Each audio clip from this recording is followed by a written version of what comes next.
Pride and Prejudice, Chapter 20. Mr. Collins was not left long to the silent contemplation of his successful love.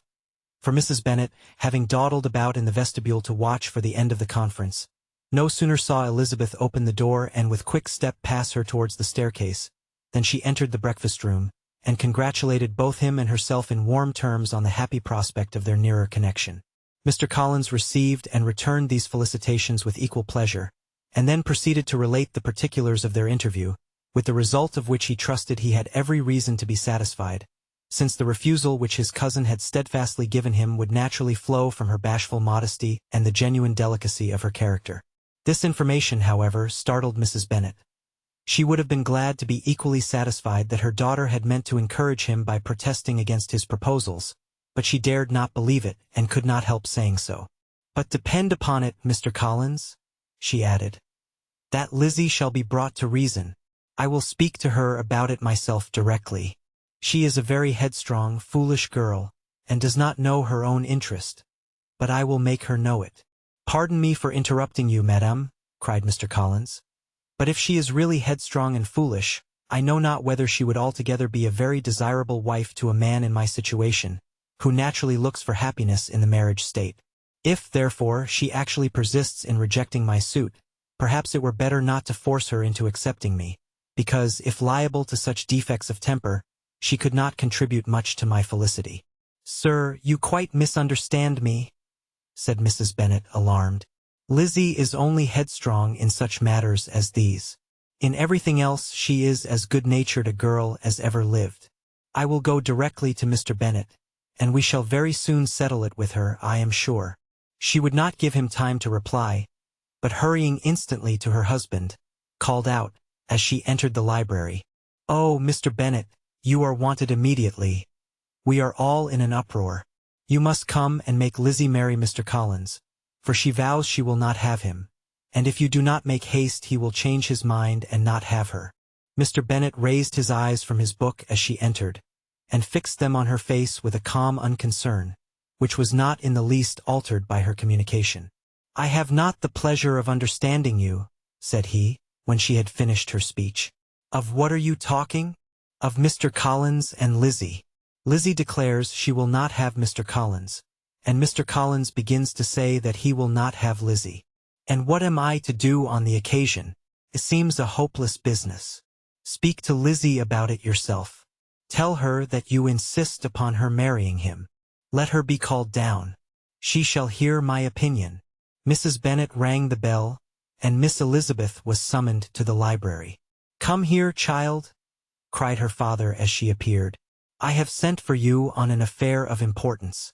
I understand that Mr. Collins has made you an offer of marriage. Is it true?" Elizabeth replied that it was. "Very well, and this offer of marriage you have refused?" "I have, sir." "Very well. We now come to the point. Your mother insists upon your accepting it. Is it not so, Mrs. Bennet?" "Yes, or I will never see her again. An unhappy alternative is before you, Elizabeth. From this day you must be a stranger to one of your parents.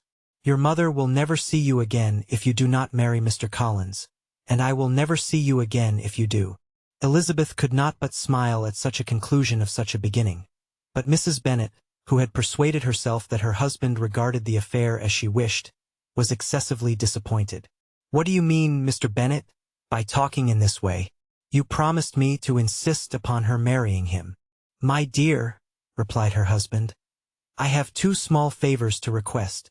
First, that you will allow me the free use of my understanding on the present occasion, and, secondly, of my room. I shall be glad to have the library to myself as soon as may be." Not yet, however, in spite of her disappointment in her husband, did Mrs. Bennet give up the point. She talked to Elizabeth again and again, coaxed and threatened her by turns. She endeavored to secure Jane in her interest, but Jane, with all possible mildness, declined interfering, and Elizabeth, sometimes with real earnestness, and sometimes with playful gaiety, replied to her attacks. Though her manner varied, however, her determination never did. Mr. Collins, meanwhile, was meditating in solitude on what had passed. He thought too well of himself to comprehend on what motive his cousin could refuse him, and though his pride was hurt, he suffered in no other way. His regard for her was quite imaginary, and the possibility of her deserving her mother's reproach prevented his feeling any regret. While the family were in this confusion, Charlotte Lucas came to spend the day with them. She was met in the vestibule by Lydia, who, flying to her, cried in a half-whisper, "I am glad you are come, for there is such fun here. What do you think has happened this morning? Mr. Collins has made an offer to Lizzie, and she will not have him."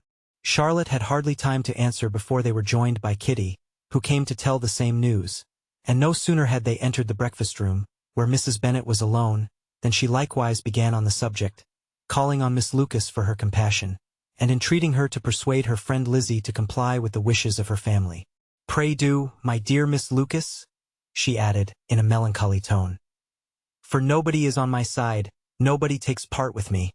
I am cruelly used, nobody feels for my poor nerves." Charlotte's reply was spared by the entrance of Jane and Elizabeth. "Aye, there she comes," continued Mrs. Bennet, "looking as unconcerned as may be, and caring no more for us than if we were at York, provided she can have her own way. But I tell you what, Miss Lizzie, if you take it into your head to go on refusing every offer of marriage in this way, you will never get a husband at all, and I am sure I do not know who is to maintain you when your father is dead. I shall not be able to keep you, and so I warn you. I have done with you from this very day. I told you in the library, you know, that I should never speak to you again, and you will find me as good as my word. I have no pleasure in talking to undutiful children. Not that I have much pleasure, indeed, in talking to anybody. People who suffer as I do from nervous complaints can have no great inclination for talking. Nobody can tell what I suffer, but it is always so. Those who do not complain are never pitied." Her daughters listened in silence to this effusion, sensible that any attempt to reason with or soothe her would only increase the irritation. She talked on, therefore, without interruption from any of them till they were joined by Mr. Collins, who entered with an air more stately than usual, and on perceiving whom, she said to the girls, "Now, I do insist upon it, that you, all of you, hold your tongues, and let Mr. Collins and me have a little conversation together." Elizabeth passed quietly out of the room, Jane and Kitty followed, but Lydia stood her ground, determined to hear all she could, and Charlotte, detained first by the civility of Mr. Collins, whose inquiries after herself and all her family were very minute, and then by a little curiosity, satisfied herself with walking to the window and pretending not to hear. In a doleful voice, Mrs. Bennet thus began the projected conversation. "Oh, Mr. Collins!" "My dear madam," replied he, "let us be forever silent on this point. Far be it from me," he presently continued, in a voice that marked his displeasure, "to resent the behavior of your daughter. Resignation to inevitable evils is the duty of us all, the peculiar duty of a young man who has been so fortunate as I have been, in early preferment, and, I trust, I am resigned. Perhaps not the less so from feeling a doubt of my positive happiness had my fair cousin honored me with her hand. For I have often observed that resignation is never so perfect as when the blessing denied begins to lose somewhat of its value in our estimation. You will not, I hope, consider me as showing any disrespect to your family, my dear madam, by thus withdrawing my pretensions to your daughter's favor, without having paid yourself and Mr. Bennet the compliment of requesting you to interpose your authority in my behalf. My conduct may, I fear, be objectionable in having accepted my dismission from your daughter's lips instead of your own. But we are all liable to error. I have certainly meant well through the whole affair. My object has been to secure an amiable companion for myself, with due consideration for the advantage of all your family, and if my manner has been at all reprehensible, I here beg leave to apologize.